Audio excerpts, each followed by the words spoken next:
हाय dears, इस video में आज हम पढ़ेंगे इंग्लिश ग्रामर लेसन नंबर 22 में फ्यूचर परफेक्ट टेंस। इसके अलावा एक टेंस मज़ीद रहता है, फिर ये हमारा टेंस वाला सीरीज़ होता है कंप्लीट। फ्यूचर परफेक्ट टेंस में इसकी उर्दू पहचान ये है कि जब फ़िक्रे के आखिर में आता हो, चुका होगा, चुकी होगी, चुके होंगे, लिया होगा या फिर लिए होंगे। इनकी हेल्पिंग वर्ब दो हैं, ठीक है, विल हैव, शैल हैव। इसमें वर्ब की थर्ड फॉर्म लगेगी। विल हैव हम इस्तेमाल कर सकते हैं he, she, it, they, you, singular and plural nouns के साथ, ठीक है। शैल हैव जस्ट हम आई एंड वी के साथ इस्तेमाल कर सकते हैं।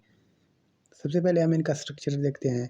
सिंपल सेंटेंस बनाने के लिए आपने सबसे पहले सब्जेक्ट लगाना है, उसके बाद विल हैव या फिर शैल हैव, जो भी होगा सब्जेक्ट के मुताबिक होगा, ठीक है। फिर आपने वर्ब की थर्ड फॉर्म लगाना है, उसके बाद ऑब्जेक्ट। फॉर एग्जांपल मैं यहाँ पे एक मिसाल लेता हूँ, जैसे वो मैच जीत चुके होंगे, they will have won the match. Win हमारा वर्ब है और विन की थर्ड फॉर्म वॉन है, they will have won the match. वो प्रोजेक्ट मुकम्मल कर चुकी होगी, she will have completed the project, she will have completed the project. मैं खाना खा चुका हूँगा, I shall have eaten the food, I shall have eaten the food. Eat की थर्ड फॉर्म होता है ईटन। इसके अलावा नेगेटिव सेंटेंस लेते हैं। नेगेटिव सेंटेंस बनाने के लिए आपने इनका स्ट्रक्चर कुछ इस तरह देना है।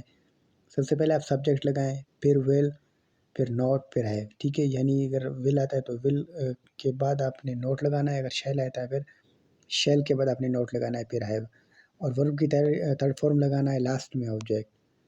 फॉर एग्जाम्पल, उसने मोबाइल नहीं खरीद लिया होगा, he will not have bought the mobile, he will not have bought the mobile. हमने मैच नहीं खेल लिया होगा, we shall not have played the match, we shall not have played the match. तुमने फूल नहीं तोड़ लिया होगा, you will not have plucked the flower, you will not have plucked the flower. Interrogative लेते हैं। इंट्रोगेटिव सेंटेंस बनाने के लिए इनका स्ट्रक्चर ये है कि सबसे पहले आपने विल लगाना है, फिर सब्जेक्ट, उसके बाद हैव। अगर शैल आता है तो पहले आपने शैल लगाना है, उसके बाद सब्जेक्ट, फिर हैव। उसमें वर्ब की थर्ड फॉर्म लगेगी और लास्ट में ऑब्जेक्ट। जैसे, क्या बारिश हुई होगी, will it have rained, will it have rained. क्या मैं वहाँ जा चुका हूँगा, shall I have gone there, shall I have gone there. इसके अलावा लास्ट में इंट्रोगेटिव एंड नेगेटिव सेंटेंस। इनका स्ट्रक्चर ये है कि सबसे पहले आप विल लगाएं अगर विल आता हो, अदरवाइज आप शैल लगाएं, ठीक है। जो अगर वो सब्जेक्ट के मुताबिक आपने यहाँ पे ऐड कर देना है। जस्ट स्ट्रक्चर इनका ये है, तरीकाकार ये है कि सबसे पहले आपने विल लगाना है, फिर सब्जेक्ट, फिर नॉट, फिर हैव। अगर शैल आता हो तो पहले आपने शैल लगाना है, उसके बाद सब्जेक्ट, फिर नॉट, फिर हैव। उसमें वर्ब की थर्ड फॉर्म लगेगी और लास्ट में ऑब्जेक्ट। क्या मैं उसे नहीं देख चुका हूँ, shall I not have seen him, shall I not have seen him.